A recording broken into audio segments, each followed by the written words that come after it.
21차 시, 22차 시 첫 번째 영상입니다. 자, 7번 유학의 발전부터 보도록 할게요.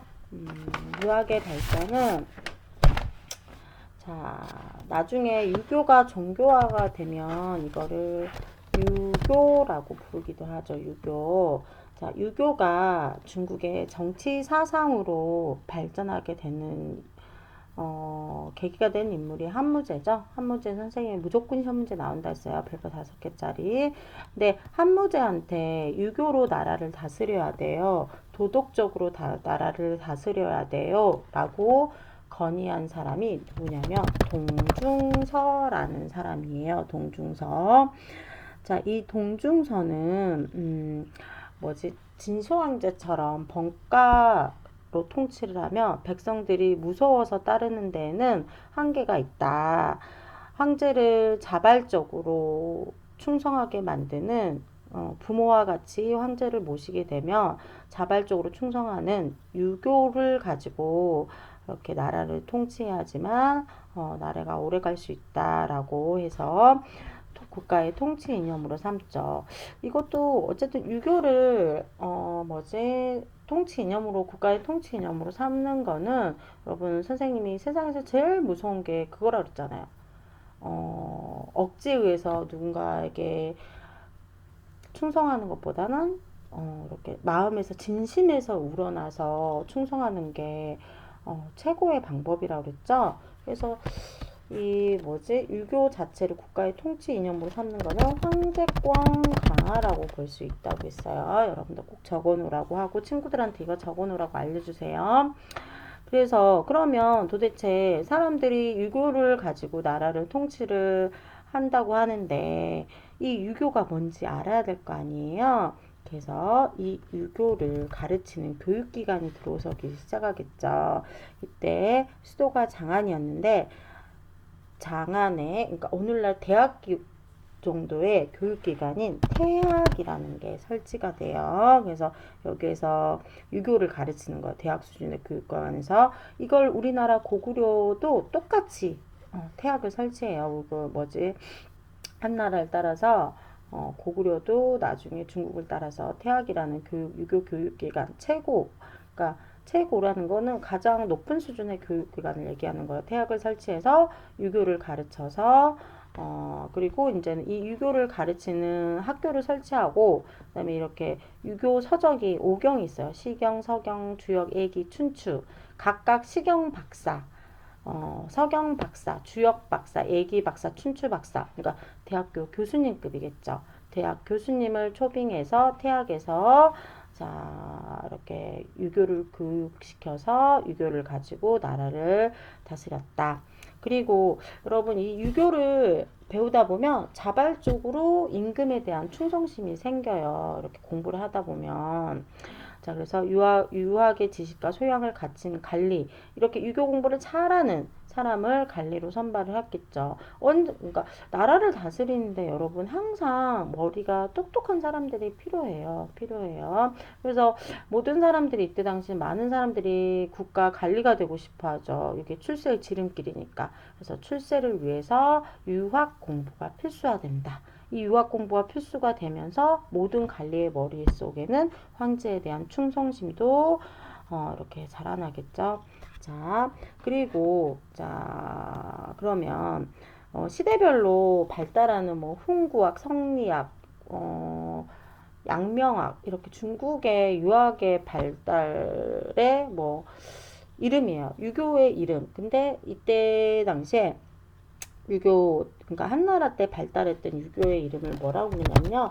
훈구학이라고 불러요. 훈구학. 근데 정말 수업을 열심히 들은 학생들은 이 훈구학을 우리가 배운 적이 있어. 언제 배웠냐? 진시황제 때 배웠죠. 진시황제. 진시황제가 법가로 사상 통일하기 위해서 법가 외에 서적은 모두 불질러 버리고 책을 불질르다. 그리고 이를 위반한 유학자 400 몇 명을 생매장시켰다 했죠. 분서갱유 사건이었어요. 그러면서 유교를 탄압하자. 자, 그런데 이 분서갱유 사건으로 인해서 모든 유교 서적이 거의 불태워졌다고 알면 되는데, 어떤 사람이 이걸 너무 이거는 아니다.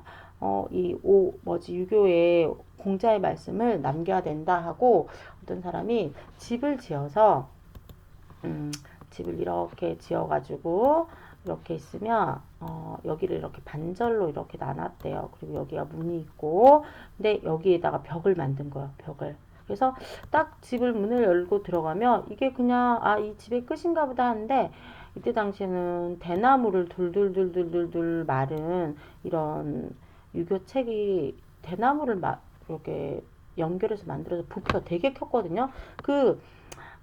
이 유교 공자의 말씀 모두 사라지는 걸 슬퍼한 그 사람이 이 집 공간에다가 되게 벽에다가 이렇게 둘둘둘둘 말아가지고 유교 세적을 보관을 했던 거예요. 근데 이게 한참 뒤에서 몇백 년 후에 이게 발견이 됐겠죠. 근데 이게 몇백 년이나 지났기 때문에 일부는 썩어서 없어졌을 거고, 그리고 몇백 년 전의 글자와 몇백 년 흐른 후의 글자가 또 내용이라든지 뜻을 달라졌겠죠. 그래서 이 원래 공자님이 말씀하셨던 유교 경전의 내용이 이 없어져 버린 부분에 어떤 내용이 들어가고, 이 글자가 옛날에 한자가 변했는데 이 글자가 원래는 무슨 뜻이고 하면서 유교 경전의 뜻과 자구 해석하는 과정에서 발달하는 게 훈구학이에요. 훈구학. 그래서 유교 경전을 바르게 해석하고 주석을 다는 학문이 발생했다. 그 이유는 진시황제가 분서갱유 사건으로 유교 경전이 다 없어지고, 겨우 발견된 유교 경전이 너무 오랜만에 발견돼서 일부가 썩고 없어지고, 그 다음에 한자의 뜻이 달라졌기 때문에 진시황제 분서갱유 사건으로 훈구학이 발달하게 되었다. 유교 경전을 바르게 해석하고 주석을 다는 학문이에요. 자, 그렇게 중요하지는 않아요. 자, 그 다음에 한의 문화를 봅시다. 선생님 다시 한번 얘기하지만 한 무제 때 유교가 정치 이념화했다 그랬죠. 근데 사실 이 유교는 정치 이념일 뿐만 아니라 부모님한테 호대하되, 형제끼리는 우애이시 지내야 돼, 친구에게 서로 잘해야 돼, 어른은 공경해야 돼. 이게 사실 사회윤리잖아요. 정치 사상에서 시작돼서 삶의 하나의 윤리로 뿌리가 내려요, 유학이. 그리고 선생님 아까 위에서 얘기했지만 훈구학이 발달하게 됩니다. 그리고 역사서에 엄청난 역사서가 등장하는데요. 여기에다 별표 4개 쳐주세요. 4개 쳐주는데, 이 사람의 이름은 여러분 사마천이라는 사람이에요. 사마천. 자, 사마천은 역사가로서 길이 남을 그런 사람인데, 자, 사마천의 사기가 편찬이 됐어요. 우리 이거 교과서에서 좀 같이 보도록 할까요? 사마천은 어떤 사람이냐면,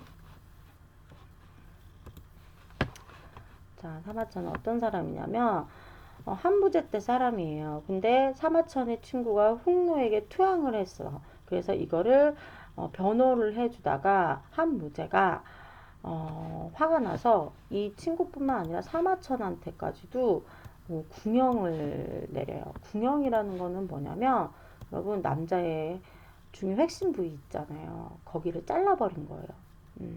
그래서 이때 당시에 사마천이 남학생들이 어떻게 생각할지 모르지만 자기의 핵심 부위를 잘라버리면 더 이상 남자로서의 이런 너무 비참하잖아요. 자, 그래서 보통 이때 당시 궁형을 받은 사람들은 대부분 자살을 했다고 했는데, 사마천은 자기가 자살하려니 자기가 알고 있는 이 학문을 남겨놓지 않는 게 더 창피한 일이다 하고 정말 정신승리를 한 거죠. 그래서 10년 동안 130권의 사기를 편찬을 하는데, 이 사기가 도대체 무슨 내용이냐? 역사책의 황제의 업적과 각종 제도 및 인물의 활동을 생동감 있게 서술하여 동아시아 역사 소설의 모범이 되었다. 우리나라의 김부식이 쓴 삼국사기도 이 사마천의 사기 방식을 따르고 있었어요. 그러면서 우리나라 역사 소설에도 큰 영향을 주었고, 후세 사람들에게 삶의 지혜와 교훈을 주고 있다. 별표 4개 짱짱짱. 자, 인물 중심의 역사예요. 어떤 사람은 어떤 면이 우수한 위대한 사람이고 어떤 황제는 이래서 위대한 황제이고 이렇게 인물 중심으로 역사책을 소술하였습니다. 자, 여기까지 하도록 할게요.